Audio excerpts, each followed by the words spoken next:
चलो जी 2.5 हमने कर तो लिया था, पर थोड़ा बहुत समझ लेते हैं क्योंकि टॉपिक बहुत जोरदार है। लीनियर रिलेशनशिप, मेरी बातों पर ना बहुत ध्यान देना।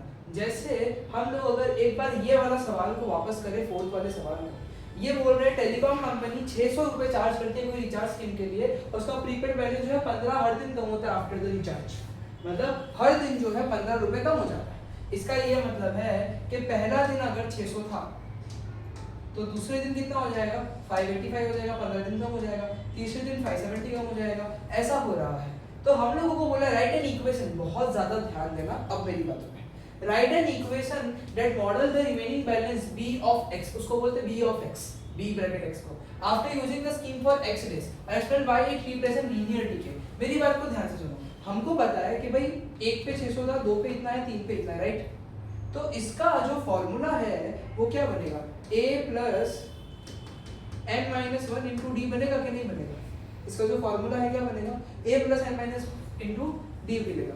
अब देखो, अब इसको सोचने के एक्चुअली हमारे पास दो तरीके हो सकते हैं। हम ऐसा सोच रहे कि पहले दिन पे 600 ही है, कुछ लोग बोलेंगे कि शायद सर पहले दिन पे भी कट कर दो, एक काम कर लो और पहले दिन पे आप क्या कर दो उसको 585 कर दो, तो वो भी चलेगा। तीसरे दिन पे फिर हम क्या कर लेंगे 555 कर लेंगे। तो उस बेसिस पे सोचूं तो a का वैल्यू 585 है और n माइनस 1, कॉमन डिफरेंस सोच के बोलना, कितना है कॉमन डिफरेंस माइनस 15, क्योंकि माइनस हो रहा है तो माइनस 15 जो है यहाँ पे है। तो 585 देखो minus 15 into n minus 15 n और माइनस 15 इंटू 1 प्लस का 15 हो जाएगा। तो 585 प्लस 15 600 माइनस 15 एन, ये क्या बन गया, ये हमारा जनरल रूल बन गया। इसको हम जनरल रूल बोलते हैं या फिर एक इक्वेशन बोलते हैं। अब मेरी बात को ध्यान से सुनो, ये क्या चीज देगा, ये क्या चीज देगा, हमें बैलेंस देगा, रिमेनिंग बैलेंस देगा। तो रिमेनिंग बैलेंस हम दिखाते हैं b ऑफ x से। तो इसको लिखने का प्रॉपर तरीका बताता हूं, ध्यान दो। b ऑफ x का वैल्यू है तो b of x is equal to 600 minus का 15x ले लो, क्योंकि वो n जो है वो डेज है, यहाँ पे x किया है डेज को, तो ऐसा। इसको ही मैं थोड़ा रिफ्रेम करके लिखूं तो b of x is equal to minus 15x और प्लस 600। मेरी आदत है x वाला वेरिएबल पहले लिखने की, मेरी आदत क्या है x वाला वेरिएबल पहले लिखने की, तो वो मैंने लिख दिया यहाँ पे। तो ये b ऑफ x का जो है मेरा आंसर है। तो इस तरीके से हम लोग जो है बनाते हैं। लीनियर डीके क्यों है, क्योंकि 15 माइनस हो रहा है, इक्वेशन में माइनस दिख रहा है x के आगे, तो ये हमारी बात बहुत ज्यादा जरूरी है। अब मेरी बात को बहुत ध्यान से सुनना। इसका सेकंड क्वेश्चन है after how many days will the balance run out. Balance run out मतलब बैलेंस कितना हो जाएगा, 0 हो जाएगा। बैलेंस कितना हो जाएगा, 0 हो जाएगा। तो b ऑफ x की जगह पे क्या कर लो, 0 सब्स्टिट्यूट कर दो। तो 0 is equal to minus 15x और प्लस में 600। तो माइनस 15x यहाँ पे आएगा तो 15x हो जाएगा इज इक्वल टू 600। तो x is equal to 600 divide by 15 कर लो, 40 आ जाएगा। 40 दिन के बाद ये बैलेंस रन आउट हो जाएगा। ये इससे पहले तक का कंसेप्ट तुम लोग ने समझा है, सीखा है, किया है। अब इसी में हम लोग जो है लीनियर रिलेशनशिप बना रहे हैं। अगर तुम लोग देखो ध्यान से तो यहाँ पे जो आंसर आया था वो आया था b of x is equal to minus 15x plus में 600। इसमें ये एक वेरिएबल है, इवन ये भी एक वेरिएबल है, इसको मैं y भी बोल सकता हूँ, कोई प्रॉब्लम है नहीं। तो लीनियर रिलेशनशिप में बेसिकली क्या होता है, हम लोग दो वेरिएबल x और y के बीच में रिलेशनशिप बनाते हैं। हम लोग जो फॉर्मूला भी यूज कर रहे हैं ट्रिक वाला, उससे भी दो वेरिएबल के बीच में क्या बन रहा है, रिलेशन बन रहा है। और वो रिलेशन होता है y is equal to ax plus b के फॉर्म में। किस फॉर्म में होता है वो relation, y is equal to ax plus b के फॉर्म में होता है। यहाँ पे मैंने तुमको बताया था कि a जो है ना, a जो है ज्यादातर केसेस में कॉमन डिफरेंस आ रहा है। जो हम लोग गैप देख रहे हैं कि 15 कम या 15 ज्यादा, a जो है वो कॉमन डिफरेंस आ रहा है। और जो b है ना, b है जो इनिशियल वैल्यू आ रही है, जो भी केस है उसका इनिशियल वैल्यू आ रहा है, जो भी केस है उसका। तो ये है लीनियर रिलेशनशिप कि y is equal to ax plus b में y और x के बीच का रिलेशनशिप बता रहे हैं। a जो है वो डिफरेंस है कॉमन, कितना प्लस हो रहा है, कितना माइनस हो रहा है वो, और जो b है वो क्या है, b है वैल्यू। b क्या है, वैल्यू, इनिशियल वैल्यू के शुरुआत में कोई चीज कितनी थी। इस तरीके से अगर तुमको इस चीज का नॉलेज बहुत अच्छे से आया ना, तो तुम लोग मुझे लगता है थर्ड वाला सवाल चुटकियों में कर दोगे। कैसे, देखो पॉपुलेशन, इनिशियल पॉपुलेशन कितनी है विलेज की, 750। 50 लोग क्या हो रहे हैं, दूसरी जगह पे जा रहे हैं, मतलब प्लस हो रहे हैं, माइनस हो रहे हैं, माइनस हो रहे हैं। तो y is equal to ax plus b में माइनस 50 एक ही जगह लिखूंगा कि नहीं लिखूंगा, और b की जगह कितना लिख दूंगा, 700। अच्छा तुरंत आ गया। तो 700 क्यों नहीं, 750 नहीं लिखेंगे? कम हो रहा, अच्छा हाँ सॉरी मेरे को 700 याद आ रहा था, 750 इनिशियल तो 750। अब हम बना के देखते हैं, बना के कैसे देखेंगे जी कि पहले वही 750 है, पहले 750 तो है, अब पहले साल बाद आफ्टर 1 ईयर 700 हो जाएंगे, 50 चले जाएंगे ना, आफ्टर 1 ईयर कितने जाएंगे 700 हो जाएंगे, फिर आफ्टर 2 ईयर कितना हो जाएगा बोलो 650 हो जाएगा।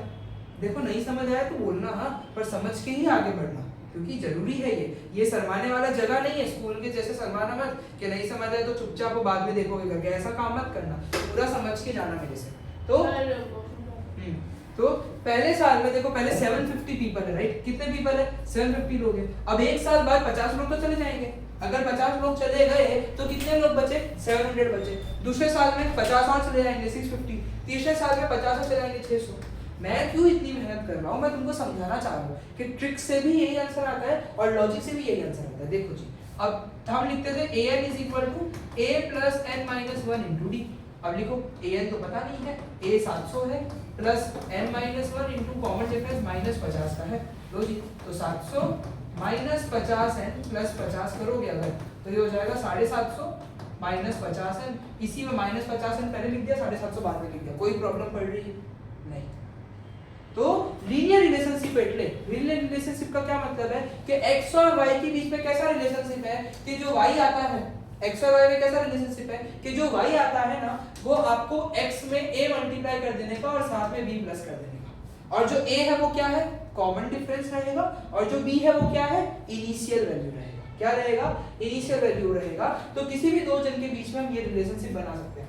अब ये रिलेशनशिप मदद कैसे करती है, जैसे कि फॉर एग्जांपल ये मेरे पास रिलेशनशिप बना, ये रेड कलर अगर विजिबल नहीं हो तो ये ले लेना, अगर मेरे पास ये रिलेशनशिप बना, बोले आफ्टर 6 ईयर पॉपुलेशन बताओ x ईयर है या y ईयर है, जो है x ईयर है या y ईयर है बोलो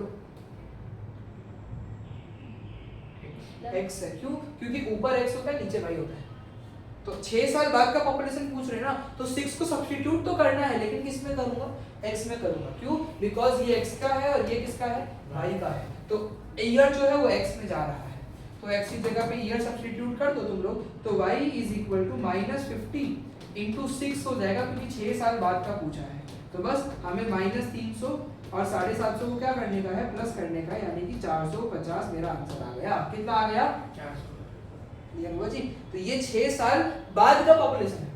अब अगर यही सवाल है, बोल रहे हैं तुमको, अच्छा तुमको पूछा नहीं है पर मैं तुमसे पूछता हूँ यही क्वेश्चन है ठीक, मैं तुमको बोलता हूँ कि जो है ये विलेज का पॉपुलेशन 200 कब होगा, ये विलेज का पॉपुलेशन जो है मैं पूछ रहा हूँ तुमसे कि 200 जो है कब होगा, तो y की जगह पे क्या करूंगा, इस बार क्या करूंगा y की जगह पे 200 डाल दूंगा, क्या करूंगा y की जगह पे 200 डाल दूंगा, तो 200 माइनस 50x प्लस में 750, अब ये 750 यहाँ पे आएगा तो 200 माइनस 750 हो जाएगा minus 550 is equal to minus 50x, तो x जो है वो माइनस 50 बाजू में भेज देगा डिवाइड हो जाएगा, तो minus 550 divide by minus 50 x is equal to 11, मतलब 11 साल बाद इसका पॉपुलेशन कितना हो जाएगा 200 हो जाएगा। तो x और y के बीच में रिलेशनशिप आई मेरे पास सिर्फ इस चीज से, सिर्फ इस चीज से आई क्या y is equal to x plus b, तो लीनियर रिलेशनशिप का ये बेस है, इतना क्लैरिटी है। लीनियर रिलेशनशिप का बेस क्या है y is equal to ax b, और वहां पे a क्या है कॉमन डिफरेंस, b क्या है इनिशियल वैल्यू, इतना ध्यान दे रहा हूं मैं इस टॉपिक पे। करवाया 5 एक्सरसाइज था पर ये एक्सरसाइज क्यों वापस लिया मैंने आज समझाने के लिए, क्योंकि ये बहुत इंपॉर्टेंट है और ऐसे सवाल एग्जाम में ना बहुत अच्छे खासे पूछते हैं।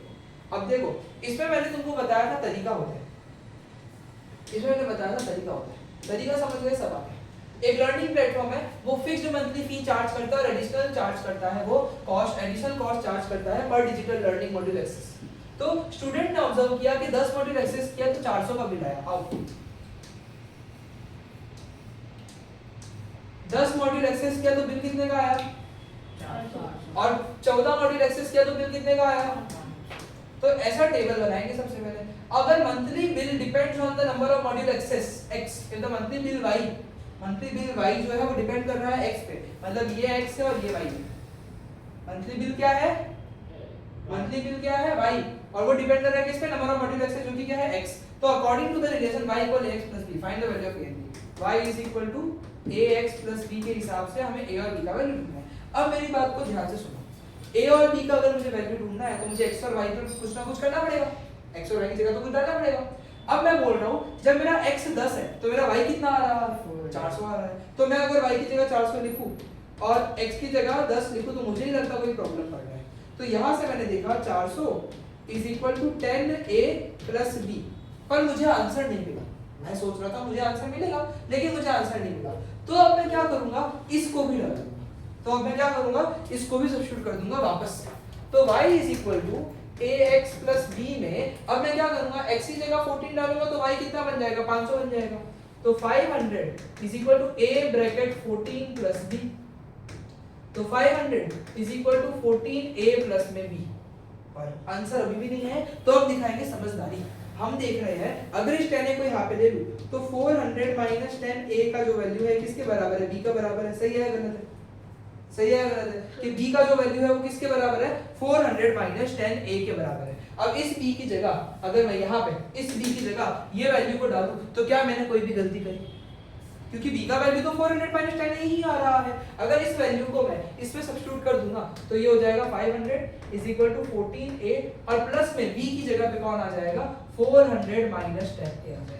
और अब इस इक्वेशन में सिर्फ a है, 400 को बाजू में ले लो तो 500 minus 400 is equal to 14a minus 10a बच रहा है। तो 100 इज इक्वल टू 4a आ रहा है। a is equal to 25। a कितना आ गया, 25 डिवाइड करोगे राइट, 100 और 4 डिवाइड हो जाएगा तो कितना आएगा 25। तो a आ गया मेरे पास 25। अब मुझे निकालना है b का वैल्यू। किसका वैल्यू निकालना है, b का वैल्यू निकालना है। क्या करूंगा, इस a की जगह पे 25 डाल दूंगा। क्लियर है, क्लियर है कि ये जो a की जगह 25 आया ना, इसको मैं इसमें डाल देता हूं। तो 400 minus 10 into 25 is equal to b। तो 400 10 इंटू 25 250 होता है इज इक्वल टू b। तो b is equal to 150। Sir ये वाला पार्ट समझ नहीं आ रहा। इसमें मैंने क्या किया, मेरे पास रिलेशन है y is equal to ax plus b और y is equal to x plus b। ये मेरे रिलेशन है। मेरे पास दो वैल्यू है x और y का, एक बार ये x और ये y को इधर सब्स्टिट्यूट किया, एक बार ये x और ये y को इधर सब्स्टिट्यूट किया। अब दोनों जगह से वैल्यू तो नहीं आ रहा था, तो मैंने सब्स्टिट्यूशन मेथड का फॉलो किया। उसमें क्या किया मैंने, इधर b का वैल्यू बताया मैंने 400 माइनस 10 इस b के वैल्यू को मैंने उठा के क्या कर लिया, यहाँ पे डाल दिया। तो b हट गया और सिर्फ a के फॉर्म में इक्वेशन बचती है, तो सॉल्व करके a आ जाएगा। अब a का वैल्यू आ गया तो ये जो मैंने बनाया था b का वैल्यू है, डायरेक्ट इसमें डाल दो, सीधे सीधे b का वैल्यू आ जाएगा। ठीक है, तो ये इस तरीके से सवाल सॉल्व होते हैं। अगले दोनों कसम से सेम है, हम करेंगे दोनों जरूर, पर दोनों के दोनों जो है एकदम की एकदम सेम है। पर तुमको ये क्लियर हुआ नहीं हुआ, कहां से अटका बता, कहीं तो एक बार सेकंड क्वेश्चन पे ध्यान दे। सेकंड क्वेश्चन दे तो समझ आएगा। देख, जिम बोल रहा है कि एक फिक्स मंथली फी चार्ज कर रहे हैं। इन लोगों ने क्या बोला, एक जिम है, ठीक है, उसमें फिक्स मंथली फी चार्ज करेंगे और एडिशनल कॉस्ट जो है वो पर आवर के हिसाब से चार्ज करेंगे for using the badminton court. तो स्टूडेंट ने देखा कि जब वो बैडमिंटन कोर्ट यूज कर रहे हैं तो 10 घंटे अगर वो है तो उसका बिल 800 का आ रहा है। कि अगर मैं 10 घंटे हूँ बैडमिंटन कोर्ट में, जिम तो कर ही रहा, उसका फी तो है ही एडिशनल, उसका फिक्स फी तो है ही, एक एडिशनल फी है। तो 10 घंटे जब मैं हूँ तो उसका बिल आया 800 का, और जब मैं 15 घंटे हूँ तो बिल आया 1100 का। तो बोल रहे अगर मंथली बिल y है वो नंबर ऑफ आवर x पे डिपेंड कर रहा है, तो इस रिलेशन के हिसाब से a और b का वैल्यू ढूंढो। तो सवाल क्या बोल रहे हैं तुझे वो पता चल गया। अब तू इतना समझ कि तेरा नंबर ऑफ आवर्स और मंथली बिल ये दो ही चीज है यहाँ पे, मंथली बिल ये दो ही चीज है यहाँ पे। अब मैं क्या देख रहा हूँ कि जब मैं 10 घंटे गया, जब मैं 10 घंटे गया तब बिल कितने का आया, 800 का आया। कि जब मैं 10 घंटे बैडमिंटन खेल रहा था वहां पे तो मेरा बिल कितने का आया, 800 का आया। और जब मैं 15 घंटे खेल रहा था तो मेरा बिल कितने का आया, 1100 का आया। कितने का बिल आया, 1100 का आया। तो अब मेरे पास ऐसा वैल्यू है राइट। अब ये तो x है, इन्होंने बोला कि number of hours on the badminton court x है, और y क्या है, मंथली बिल, ये y है। तो हमें पता है कि इस रिलेशन के हिसाब से y equal ax plus b के हिसाब से x और y जो है ये वैल्यू रेडी है मेरे पास कि अगर x 10 है तो y कितना होगा 800, अगर x 15 है तो y कितना होगा 1100। अब इसमें सब्स्टिट्यूट करे बिना तो आंसर आएगा नहीं। तो मैं बोल रहा हूँ कि मैं क्या करूंगा, सब्स्टिट्यूट कर दूंगा। क्या कर दूंगा, सब्स्टिट्यूट कर दूंगा। यानी अगर x मेरा 10 है, अगर x मेरा 10 है तो y कितना लिख दूंगा, 800 लिख दूंगा प्लस b। अब इसको मैं सॉल्व कर रहा हूँ बस कि ये 800 है, a into 10 जो है वो 10a बन जाएगा प्लस में b बन जाएगा। तो 10a को मैं इधर ले लूं तो 800 minus 10a is equal to b। कि जो b का वैल्यू है वो कितना आ रहा है, 800 माइनस 10a आ रहा है। लेकिन क्या मुझे प्रॉपर आंसर मिला a और b का, नहीं, वो तो नहीं मिला। तो अब मैं इस कोऑर्डिनेट को भी सब्स्टिट्यूट कर दूंगा। क्या कर दूंगा मैं, इस कोऑर्डिनेट को भी सब्स्टिट्यूट कर दूंगा किसमें, y equal ax plus b में, क्योंकि रिलेशन कैसा है मेरे पास, y is equal to ax plus b का ही रिलेशन है। तो मैं देख रहा हूँ x की जगह 15 डालूंगा तो ये कितना आ जाएगा 1100। तो यानी कि y की जगह 1100 मैं तभी लिख सकता हूँ जब मैं x की जगह पे 15 डाल दूंगा। तो मतलब ये बन रहा है 1100 is equal to 15a plus में b। अब देखो इस b की जगह क्या मैं ये वैल्यू डाल सकता हूँ, मैं को सॉल्विंग करना है, मुझे आंसर लेकर आना है। तो मैंने देखा b की जगह ये भी तो है, b इक्वल ये मैंने बनाया एसएसआईटी ऐसा किया था कि b की जगह 800 - 10a है, तो मैं वो वहां पे लिख देता हूँ। इससे क्या होगा ना, इससे मेरे को a का आंसर आ जाएगा कि 1100 is equal to 15a plus में 800 माइनस 10 प्लस में क्या हो गया 800 माइनस 10 हो गया। अब मैं इसको सॉल्व कर लूंगा, ये 800 को यहाँ पे ले लो तो 1100 minus 800 is equal to 15a minus 10a, तो ये हो जाएगा 300 इज इक्वल टू 5a, तो a is equal to 300 upon में 5 that is a is equal to 60। तो a का वैल्यू कितना आ गया 60, a का वैल्यू कितना आ गया 60। अब b का वैल्यू ढूंढना है, मुझे पता है कि b इज इक्वल टू, देखो मैंने वहां लिखा था कि b is equal to 800 minus 10 है, जो यहां से लिखा था कि मुझे पता है b का वैल्यू 800 माइनस 10a के बराबर है, और a का जगह मैं अगर 60 डालता हूं तो 800 माइनस 10 इनटू 60 करना पड़ेगा मुझे, तो it will be 800 minus 600 that will be 200 only. तो फिक्स चार्ज 200 है और जो पर आवर का चार्ज है बैडमिंटन का वो कितना आया 60 रुपीस आया। अब क्लैरिटी यही थोड़ी, अब और क्लैरिटी आ जाएगी 300 समझ करके। पहले इसको अच्छे से देखना, हड़बड़ी नहीं है, अपने एक दिन लेट सिलेबस खत्म करेंगे चलेगा, लेकिन जो करना है क्लैरिटी से करना है। बोलो क्लियर है जी?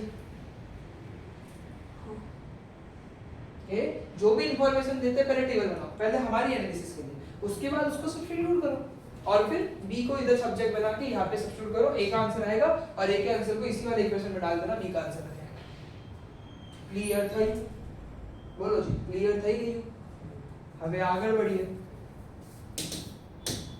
तीसरा सवाल, consider the relationship between the temperature measured by the degree Celsius and degree Fahrenheit which is given by c is equal to af plus b। देखो c is equal to af plus b, इधर xy नहीं किया इन लोगों ने, c और f दिया है। Find a and b, okay जी। Given that ice melt at 0 degree Celsius and 32 degree Fahrenheit. Celsius और फ़ारेनहाइट, अगर सेल्सियस 0 है तो फ़ारेनहाइट कितना है 32 है, क्योंकि मेल्ट तो सेम ही टेंपरेचर पे होगा, सॉरी अलग-अलग थोड़ी होगा। और water boils at 100 degree Celsius and 212 degree, तो जब 100 डिग्री सेल्सियस है तो फ़ारेनहाइट कितना है 212 है। a और b का वैल्यू ढूंढना है। मुझे लगता है अब तो तुमको आएगा कि c is equal to af plus b है, अगर तो मैं अगर c की जगह 0 कर देता हूँ, c की जगह 0 कर देता हूँ तो a कितना f कितना आएगा 32 आएगा, तो 0 is equal to a into 32 plus में b, तो ये बन गया 0 is equal to 32a plus में b। अब 32a को इधर ले लो तो minus 32a is equal to b। ये इतना कुछ बना, आंसर नहीं आया, इसको भी सब्स्टिट्यूट करेंगे तो वापस से रिलेशन है c is equal to af plus b का। अगर c की जगह 100 डालूंगा तो फिर f कितना आएगा बोलो 200। तो c की जगह 100 डालूं तो f की जगह कितना रखना पड़ेगा 212 रखना पड़ेगा, तो 100 is equal to 212a plus में b। अब बोलो b की जगह पे क्या कर सकता हूँ, बोलो ना जरा, b की जगह पे क्या कर सकता हूँ माइनस 32 डाल सकता हूँ, तो 32 माइनस हो जाएगा तो 100 इज इक्वल टू 180 a आ जाएगा, तो 100 upon 180 is equal to a, तो a is equal to reduce हो जाएगा तो 5/9 कितना आया 5/9 आ गया। अब तुमको b का वैल्यू निकालना है, तुमको पता है कि b किसके बराबर है -32a के बराबर है, कि b किसके बराबर है जी -32a के बराबर है। अब तुम लोग -32 को 5/9 से मल्टीप्लाई कर दो तो ये बन जाएगा -160/9, तो ये a और b का वैल्यू आ गया।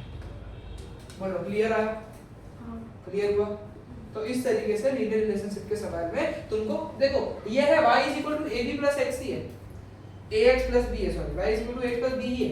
अब ax और y की जगह f और b डाल दिया, कोई फर्क पड़ा नहीं पड़ा। तो वो लोग कंफ्यूज करने के लिए वेरिएबल चेंज कर देंगे, लेकिन तुम लोग स्टिक रहना कि लीनियर रिलेशनशिप है, दो कोऑर्डिनेट बोलते हैं इसको, एक्चुअली क्या बोलते हैं दो कोऑर्डिनेट है, तो इसको सब्स्टिट्यूट करेंगे तो हम लोगों को आंसर मिलेगा। क्लैरिटी आई? अब आगे बढ़ते हैं। अब सबके लिए नया है, अब किसी को आता ऐसा कुछ भी नहीं है, सबके लिए नया है विजुअलाइजिंग लीनियर रिलेशनशिप। मेरी बातों को ध्यान से सुनिए, जरा मुझे याद दिलाओ लीनियर रिलेशनशिप होता है y is equal to ax plus b, y is equal to, जैसे ये एग्जांपल ले लो 2x प्लस 1, इसको जब ग्राफिकली दिखाने जाते हैं ना तो एक स्ट्रेट लाइन बनती है। देखो नाम में लीनियर है, लीनियर का मतलब क्या होता है? Straight line. तो जब इस इक्वेशन को मैं ग्राफिकली रिप्रेजेंट करूंगा ना तो वो एक स्ट्रेट लाइन बनेगा। देखो मेरे पास ना विजुअलाइजेशन के लिए ना बहुत अच्छा वो है, एक तो वेबसाइट है,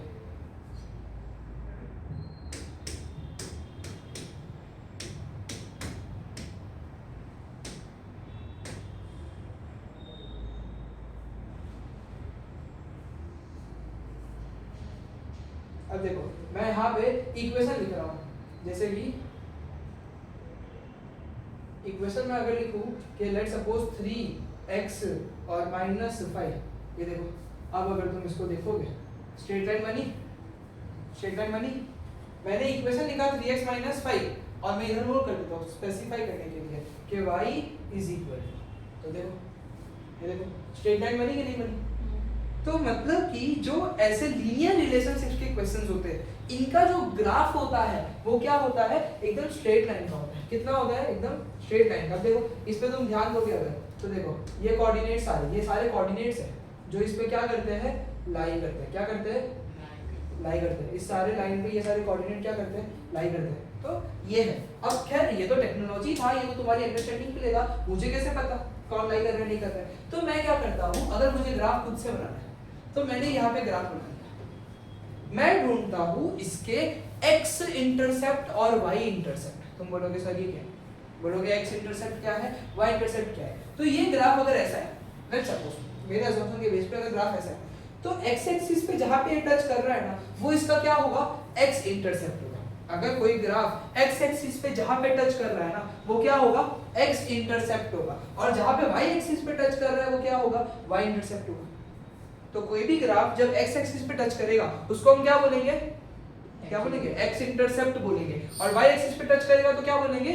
y इंटरसेप्ट बोलेंगे। इंटरसेप्ट वर्ड जो है वो तुम्हारे काम का है। तो x एक्सिस पे अगर वो टच कर रहा है तो वो पक्का x, 0 के फॉर्म में होगा। सही बोल रहे हो गलत बोल रहे हो? अगर x एक्सिस पे टच कर रहा है तो उसका y कोऑर्डिनेट 0 रहेगा कि नहीं रहेगा? और अगर y एक्सिस पे टच कर रहा है तो उसका x कोऑर्डिनेट 0 रहेगा कि नहीं रहेगा? तो x इंटरसेप्ट जो होते हैं उनमें y कोऑर्डिनेट का वैल्यू क्या हो जाता है? 0 हो जाता है। और जो y इंटरसेप्ट होते हैं उनमें x कोऑर्डिनेट का वैल्यू क्या हो जाता है? बोलो ना जरा, क्या हो जाता है? 0 हो जाता है। क्या हो जाता है? तो अब तुम लोग समझो, अगर मुझे खुद से ग्राफ बनाना है, लेट्स सपोज y = 2x + 1 का, तो आई नीड कोऑर्डिनेट्स। कोऑर्डिनेट्स के बिना मैं ग्राफ बना सकता हूँ क्या? नहीं। तो मेरे को कोऑर्डिनेट्स चाहिए। तो मैं खेल रहा हूँ, खेल एक डब्बा बना दिया मैंने, मैं बोल रहा हूँ 4 कोऑर्डिनेट से आंसर निकालूंगा। कितने कोऑर्डिनेट से निकालूंगा? 4 कोऑर्डिनेट से। लेट्स सपोज x की जगह 0 पुट करूँ, अगर एक बार क्या करने का, x की जगह 0 डालेगा। अगर x की जगह 0 पुट करूँ तो ये इक्वेशन है y = 2x + 1। x की जगह 0 डालो, y = 2 × 0 प्लस में 1, तो ये बन जाएगा 0 + 1। मतलब अगर x की जगह 0 डालूं तो y कितना आ रहा है? 1 आ रहा है। ठीक है। अगर y की जगह 0 डाल दूं, y = 2x + 1 में अगर y की जगह 0 डाल दूं तो फिर x कितना आएगा? +1 उधर है तो -1 हो जाएगा इधर आके, तो -1/2 कितना आ रहा है? x आ रहा है। मतलब कि x की जगह -0.5 आ जाएगा और इधर क्या आ जाएगा? 0 आ जाएगा। अब अगर मैं x की जगह पे 1 डाल दूं, ये मेरे असम्पशन होते हैं, ये क्या कोई फिक्स रूल है क्या सर? ऐसा कुछ भी नहीं है। दिस आर माय असम्पशन, ये मेरे असम्पशन है कि अगर मैं y = 2x + 1 में x की जगह पे 1 डाल दूं तो 2 × 1 + 1 मतलब 2 + 1 कितना हो जाएगा? y = 3। तो एक कोऑर्डिनेट क्या आया? 3। और अगर y की जगह पे 1 डालूं तो ये तो मैं एक बार कर चुका हूं, तो कुछ और करना पड़ेगा। x की जगह पे 2 डाल दो, एक काम करो, तो y = के -1 डाल दो, कोई प्रॉब्लम नहीं है। कैसे भी कोऑर्डिनेट डाल दो, तो y = 2 × -1 + 1, तो हो जाएगा -2 + 1 दैट विल बी -1, तो ये -1। तो ये जो कोऑर्डिनेट्स है, ये कोऑर्डिनेट्स पे से ही तो इसका लाइन पास होता है। सही है या गलत है? ये जो कोऑर्डिनेट्स है ये वही कोऑर्डिनेट्स है जिसपे से इसका लाइन पास होगा। तो जब आप ग्राफ बनाओगे ना तो पहले तो 0,1 इधर आएगा कि नहीं आएगा? बोलो 0,1 कहीं ना कहीं इधर आएगा, -0.5,0 जो है कहीं ना कहीं इधर आएगा, 1,3 समझ लो इधर आएगा, -1,1 इधर आएगा। तो इसको जब तुम ज्वाइन करोगे तो क्या मिल जाएगा? एक स्ट्रेट लाइन मिल जाएगा। और देखो ग्राफ ऐसा ही बना था कि नहीं बना था उसमें भी? ऐसा ही बना था कि नहीं बना था उसमें टेक्नोलॉजी में? तो इस तरीके से हम पता कर सकते हैं। किसी को भी ग्राफ बनाना है किसी भी चीज का तो ये बना सकते हैं हम। तो वी नीड कोऑर्डिनेट्स, हमें क्या चाहिए? उसके कोऑर्डिनेट्स चाहिए। तो हम लोग खुद से असम्पशन करते हैं 4 कोऑर्डिनेट मोर देन इनफ है, 2 में भी बन जाता है। हम तो फिर भी 4 ले रहे अच्छे बच्चे इसके लिए। तो 4 कोऑर्डिनेट्स मोर देन इनफ है। ध्यान देना, एक बार x को 0 रखना, एक बार y को 0 रखना, एक बार x को 1 रखना, एक बार -1 रख देना, बात करो। और कोई रिपीट हो रहा है, जैसे y को भी 1 रख सकता था, लेकिन y का 1 का वैल्यू आ गया तो -1 खेलो। तो 0 डालो, 1 डालो, -1 डालो, 2 डालो, -2 डालो, बड़े-बड़े नंबर मत डालना, इतने कोऑर्डिनेट डालो। लेकिन दो चीज फिक्स रखना, x की जगह 0 भी डालोगे, y की जगह भी 0 डालोगे, जो ये दोनों मैंने किया, क्योंकि उसके बिना ग्राफ प्रॉपर नहीं बनता। ये दोनों पॉइंट चाहिए चाहिए, x इंटरसेप्ट और y इंटरसेप्ट चाहिए चाहिए। जब मैंने x की जगह 0 डाला ना तो मुझे y इंटरसेप्ट का वैल्यू मिला, और जब मैंने y की जगह 0 डाला ना मैंने x इंटरसेप्ट का वैल्यू पा लिया। तो यानी कि ये जो है वैल्यू सब्स्टिट्यूट करे बिना हम लोग x इंटरसेप्ट और y इंटरसेप्ट नहीं ले सकते। तो वैल्यू सब्स्टिट्यूट करना है, उसके बाद ही सारा काम होगा। क्लियर है? तो 0 डालना भूलना नहीं, और 4 कोऑर्डिनेट बन जाएंगे ना, 4 कोऑर्डिनेट के बाद जो है तुम लोग अपना ग्राफ प्लॉट कर सकते हो। बट 4 कोऑर्डिनेट जो है वो तो मिलेगी, वो तो चाहिए। बोलो, क्लैरिटी है? 0 इसलिए करते हैं कि ये जो है x एक्सिस पे y एक्सिस पे कहां टच करेगा वो पता चलेगा। तो जैसे मैंने बताया x इंटरसेप्ट y इंटरसेप्ट के बारे में कि कोई भी ग्राफ x एक्सिस पे टच कर रहा है कहीं पे तो वो x इंटरसेप्ट है, y एक्सिस पे टच कर रहा है कहीं पे तो वो y इंटरसेप्ट है। तो x एक्सिस पे हर एक कोऑर्डिनेट का जो y कोऑर्डिनेट होता है क्या होता है? 0 रहता है। x एक्सिस पे कोई भी पॉइंट है तो उसका y कोऑर्डिनेट क्या है? 0। तो 0 डालने बिना हम लोग को ये सारे इंटरसेप्ट नहीं मिलते, तो वो डालना जरूरी है। अब y इंटरसेप्ट है तो वहां पे x कोऑर्डिनेट क्या रहता है? 0 रहता है। क्या रहता है? 0 रहता है। क्लैरिटी आई? बोलो, क्लैरिटी आई? हेलो हेलो, हाँ क्या ना तो बोलना पड़ेगा। 4 कोऑर्डिनेट चाहिए ना, तो 2 0 0 डाले, फिर तेरी इच्छा ना तो 2 डाल दे, -1 डाल दे, -2 डाल दे, 3 डाल दे, 4 डाल दे। सिर्फ x में डाल सकते हैं, y में भी। किसके में डाल सकते हैं, कोई प्रॉब्लम नहीं। मैंने देख इसमें x और इसमें x में डाला था, बाकी तो y में। बोलो clear? Hello hello hello, x की जगह 0 डालो। हाँ, x की जगह एक बार 0, एक बार x की जगह 0, एक बार y की जगह 0, फिर तो जो मर्जी x में 1 डाल दे, x में -1 डाल दे, y में -1 डाल दे, कोई फर्क नहीं। तो ये ना, सब डालने ऐसे नहीं कर तो- क्यों रहे हैं? डालना पड़ता है ग्राफ बनाने के लिए। अच्छा। ये हम करते हैं कि इस इक्वेशन का ग्राफ प्लॉट कर सकें। तो प्लॉट करने के लिए कोऑर्डिनेट चाहिए, कोऑर्डिनेट पे सब्स्टिट्यूट करना पड़ेगा, और वो मन की मर्जी होती है, क्योंकि ग्राफ में तो बहुत लंबी लाइन है ना, तो कोई कोई भी कोऑर्डिनेट ले सकता है ऐसा। क्लियर है? हेलो, तो ये ग्राफ है। तो देखो, ये देखो इस तरीके से इन लोगों ने भी कोऑर्डिनेट बना के सारा काम किया। देखो कोऑर्डिनेट्स बना दिए और फिर वो क्या करेंगे, लाइन खींच देंगे। तो ऐसा है, ये अलग अलग अलग अलग उसके देखो, ये सारे जो है ग्राफ के पॉइंट जो है वो इस तरीके से देखो, ये सारे ग्राफ सब में अजम्पशन होता है। ये देखो एक ही के अंदर सारे ग्राफ बना के दिए। तो ऐसी कहानी है, ऐसी कहानी है, समझ गए? बोलो जी, समझे? अब इसमें हम लोगों को कुछ समझना पड़ता है, हम लोगों को समझना पड़ता है। देखो इधर नोटिस करना, y equal half x, y equal x, y equal 2x। ये वाला स्टीप है, ये वाला थोड़ा स्लोप ज्यादा है, इसका स्लोप सबसे ज्यादा। सही बोलो गलत बोलो? बोलो। ये वाला सबसे स्टीप है, इसका स्लोप और ज्यादा है, इसका स्लोप सबसे ज्यादा है। स्लोप समझते हो? स्लोप जो होता है बेसिकली नीचे वाले एंगल पे डिपेंड करता है। स्लोप किस पे डिपेंड करता है? नीचे वाला एंगल पे डिपेंड करता है। अब जैसे एंगल देखो, इसको तुम बोलोगे स्टीप है, इसको क्या बोलोगे? स्टीप नहीं है। इसको क्या बोलोगे? स्लोप बहुत हाई है। तो स्लोप बेसिकली कितना स्टीपनेस है वो बताता है। तो तुमने एक चीज नोटिस की, जब हमने ये तीन ग्राफ को साथ में जोड़ा था, ये तीन ग्राफ को साथ में जोड़ा, हाफ एक्स, एक्स ये 1x है और 2x, तो इसमें तुम देख रहे हो कि जैसे जैसे x के साथ वाला वैल्यू बढ़ रहा है वैसे वैसे भी इसका स्लोप क्या हो रहा है? बढ़ रहा है। वैसे वैसे इसका स्लोप क्या हो रहा है? बढ़ रहा है। मतलब y equal ax plus b में this a represent slope also. ये उसका स्लोप भी बताता है। क्या बताता है? स्लोप भी बताता है। और ध्यान रखने वाली बात है कि जैसे जैसे a बढ़ता जाएगा, a का वैल्यू जैसे जैसे बढ़ता जाएगा वैसे वैसे स्लोप भी क्या होता जाएगा? बढ़ता जाएगा। जो हमने ऑब्जर्व किया है कि जब आधा था तो इतना था, एक आया इतना आया, दो आया इतना हुआ, तीन आएगा तो फिर इतना हो जाएगा, ऐसा। तो जैसे जैसे जैसे जैसे a का वैल्यू बढ़ता है किसी भी इक्वेशन के अंदर, यहाँ पे b का वैल्यू 0 है, देखो कहीं पे भी 0 प्लस 0 डाल सकते हो क्योंकि साथ में कुछ है ही नहीं b की जगह। तो जैसे जैसे a का वैल्यू बढ़ता रहता है वैसे वैसे उसका स्लोप क्या होता है? बोलो ना, बढ़ता रहता है। यही बात यहाँ पे लिखी हुई है कि this a refer to slope of the line. तो ये कहानी यहाँ पे चली है। पर अगर a पॉजिटिव है तो ये कहानी है, और अगर a नेगेटिव है तो देखो ये वैल्यू पे वापस से ध्यान देना। -1/3 में ऐसे था, फिर ऐसे आया, फिर ऐसे आया। तो अगर ये जो स्लोप है ये पॉजिटिव है ना, मेरी बातों को ध्यान से सुनना, if a is positive that is a is greater than 0, तो आपका लाइन ऐसे बनता है, इस तरफ जाता है। पर if a is negative that is a is less than 0, तो आपकी जो लाइन है वो ऐसे जाती है। क्लियर है? बोलो क्लियर है? तो ये जो है ये कहानी है स्लोप के रिलेटेड कि अगर a पॉजिटिव है तो ग्राफ लेफ्ट से राइट में ऊपर जाएगा, लेफ्ट से राइट में ग्राफ क्या होगा, ऊपर जाएगा। और अगर a नेगेटिव है मतलब स्लोप 0 से छोटा है तो लेफ्ट से राइट में डाउनवर्ड देखने मिलेगा, left to right. Left to right में ऊपर जा रहा है मतलब स्लोप पॉजिटिव है, और लेफ्ट टू राइट में नीचे जा रहा है मतलब इसका स्लोप क्या है, नेगेटिव है। देखो इधर -3x -1x -1/3x आया तो कैसे लेफ्ट टू राइट में नीचे जा रहा है, और उससे पहले जब तक 1x 1/2x 1/3x सब था तो कैसे लेफ्ट टू राइट में ऊपर जा रहा था। तो ये एनालिसिस है, ये एनालिसिस करना पड़ता है, इसके बिना कहानी नहीं समझ सकते। तो ये एनालाइज करना पड़ता है। ये स्लोप है जी, ये स्लोप है। फिर देखो बहुत मस्त बात है यार।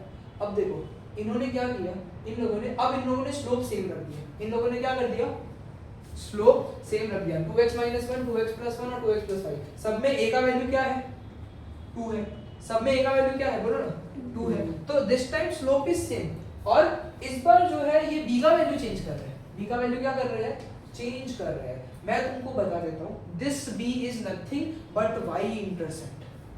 ये जो b है ना ये y इंटरसेप्ट है। थोड़ा ध्यान देना है ना, टॉपिक थोड़ा नया है तुम्हारे लिए, मैं समझ रहा हूँ थोड़ा सा बोरिंग लग रहा होगा, पर थोड़ा ज्यादा इंपॉर्टेंट टॉपिक है तो समझना, क्योंकि एनालिसिस है पूरा ग्राफ का। तो दिस -1 देखो मैं तुमको ना पूरा विजुअलाइज करवाता हूँ। देखो मैं बहुत टाइम लेके समझा रहा हूँ, वरना मेरा एक्सप्लेनेशन थोड़ा स्पीड का रहता है, पर मैं अगर इतना समय ले रहा हूँ ना इसका मतलब कि यहाँ पे कोई कहानी है जो तुमको समझनी है। अब देखो I will keep the slope same. हाँ मैं यहाँ पे क्या करता हूँ, y इक्वल जैसे उन्होंने बोला था है ना, कि चलो अपने 3x ले लेते हैं, 3x - 3 लिया मैंने। उसके बाद मैं लिख देता हूँ कि y is equal to 3x ही ले रहा हूँ मैं, पर -3 था। अब मैं क्या करता हूँ, +2 ले लेता हूँ, और उसके बाद y is equal to 3x ही लूँगा, लेकिन प्लस में वो ले लेता हूँ 6 ले लेता हूँ, और एक और ले रहा हूँ ना मैं, y is equal to 3x + 0। मतलब सिर्फ 3x लिखता तो भी कोई प्रॉब्लम पड़ती, बोलो सिर्फ 3x लिखता तो भी कोई प्रॉब्लम पड़ती नहीं। अब तुम बस इसको एनालाइज करो,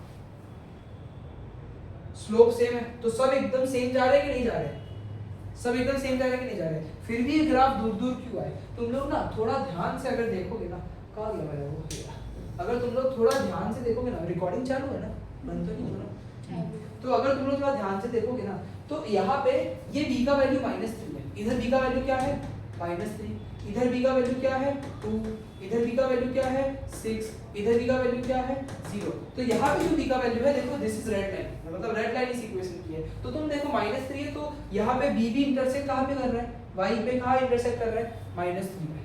मतलब इसका b का वैल्यू -3 था, और इसी ग्राफ का y इंटरसेप्ट भी क्या आया है, -3 आया है। यहाँ पे b का वैल्यू 2 था, वो ब्लू लाइन है, तो ब्लू लाइन को तुम देखो वो कहाँ पे टच कर रही है, 2 पे टच कर रही है। वहाँ पे b का वैल्यू 6 था, तो तुम देखो ग्रीन लाइन कहाँ पे टच कर रही है, और जहाँ पे b का वैल्यू 0 था तो देखो ओरिजिन से पास हो गया, मतलब y एक्सिस पे कहाँ टच कर रहा है, 0 पे टच कर रहा है। इसका ये मतलब निकला, इसका क्या मतलब निकला, इसका ये मतलब निकला कि जो b है ना, it is nothing but the y intercept of the equation. जो b है ना वो क्या है, उस इक्वेशन का y इंटरसेप्ट है। क्या है वो उसका y। समझे मेरी बात को? तो हम लोगों ने बहुत डेप्थ में चीजें समझी है, अब उसका रिकैप करना पड़ेगा। अब उसका रिकैप करके देखो, जैसे कि हम लोगों ने देखा कि जो लीनियर रिलेशन होते हैं, it is y is equal to ax plus b। क्या होता है, y is equal to x plus b, where a is equal to slope, a क्या है उसका स्लोप है, और b is equal to y intercept, b क्या है उसका y इंटरसेप्ट। मतलब y एक्सिस पे वो लाइन कहाँ टच करेगी, उसी को क्या बोलते हैं, y इंटरसेप्ट बोलते हैं। तो इफ, इसमें भी दो केस है, if a is positive that is a is greater than 0, तो स्लोप जो होता है ना वो ऐसा मतलब जाता है। मतलब अगर स्लोप पॉजिटिव है ना तो left to right upward line देखने मिलती है। क्या देखने मिलती है, लेफ्ट टू राइट ऊपर जाने वाली लाइन। लेकिन ये अगर ए का वैल्यू जो है नेगेटिव है, मतलब ए जो है वो 0 से छोटा है, तो हमें left to right downward line देखने मिलेगी। लेफ्ट टू राइट क्या देखने मिलेगी? Left to right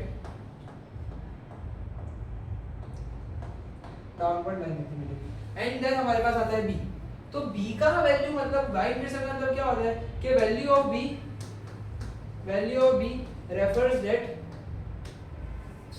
refers that graph of the y equal ax plus b will intersect y axis at 0, b। जितना वैल्यू है उसकी कोऑर्डिनेट पे क्या कर जाएगा? इंटरसेक्ट कर जाएगा। क्या कर जाएगा? इंटरसेक्ट कर जाएगा। ये इसका एनालिसिस था। तो ये स्लोप और y इंटरसेप्ट के बारे में तुमको बहुत ध्यान से यहाँ पे समझना पड़ता है। कल कितने बजे? मैसेज आ जाए।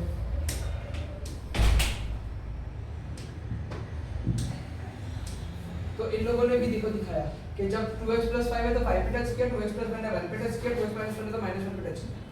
तो ये कहानी है। सर मैं जा सकता हूँ? नहीं क्योंकि मेरा क्लास वहाँ पे बोला मैं वीडियो देखूंगा। वीडियो से इतना भारी कंसेप्ट इतना क्लैरिटी तो नहीं आएगा। रुक जा 15 मिनट रुक जा। ये बस इतना एक्सप्रेशन सुन ले फिर चलेगा। अब देखो ये अलग-अलग जो है इक्वेशन अलग-अलग जगह पे काट रहा है। वो सब इन लोगों ने समझाया कि स्लोप कुछ भी हो अगर तीन इक्वेशन में b का वैल्यू सेम है ना, तो वो तीनों इक्वेशन y एक्सिस पे सेम पॉइंट पे ही कट करेगा। वो भी तुम लोगों को समझना पड़ेगा यहाँ पे। और यहाँ पे ऐसा कुछ नहीं है। तो a represent the slope, b represent the y intercept. अगर a का वैल्यू हम लोग चेंज करते हैं, b को फिक्स रखेंगे तो स्लोप बढ़ता रहेगा, बस y इंटरसेप्ट क्या रहेगा? फिक्स रहेगा। और b का वैल्यू चेंज कर रहे हैं, एंगल ऐसे हाँ बस, और टच वहाँ पे करेगा y एक्सिस पे। और अगर हम लोग b का वैल्यू जो है वो चेंज करेंगे और a का वैल्यू फिक्स रखेंगे ना, तो लाइन शिफ्ट हो जाएगी, पैरेलल बनती रहेगी। ये 3 पॉइंट बहुत इंपॉर्टेंट है कि अगर स्लोप सेम है, b का वैल्यू चेंज जैसे ये वाला केस, स्लोप सब में सेम है लेकिन b का वैल्यू अलग है, तो ये शिफ्ट कर रही है लाइन। क्या कर रही है? शिफ्ट कर रही है लाइन। और ये तीनों लाइन आपस में क्या है? पैरेलल है। तीनों लाइन आपस में क्या है? पैरेलल है। तो ये कहानी है। पर अगर y इंटरसेप्ट सबका सेम रख दे ना, तो ग्राफ पता है कैसा बन जाता है? अगर सबका b का वैल्यू सेम रख दिया, a का वैल्यू चेंज कर रहा हूं, समझ लो सबका b इधर 3 के आसपास है। पहला ग्राफ, दूसरा ग्राफ, तीसरा ग्राफ, चौथा ग्राफ, ये सारे के सारे एक ही जगह पे टच करेंगे, ऐसा लगेगा। टच y एक्सिस पे सेम ही करेंगे। अगर b का वैल्यू सेम है तो बस वो ऊपर नीचे रोटेट करेगा, काइंड ऑफ जो है वो रोटेट करता है ऐसा। अब देखो यहाँ पे इन लोगों ने क्या बोला है? ओनली बोले ड्रॉ द ग्राफ, बोले ग्राफ बनाओ और a और b का रोल बनाओ और कुछ नहीं है। तो यहाँ पे तो सिर्फ ग्राफ बनाना है तुमको और कोई कहानी ऐसे है नहीं।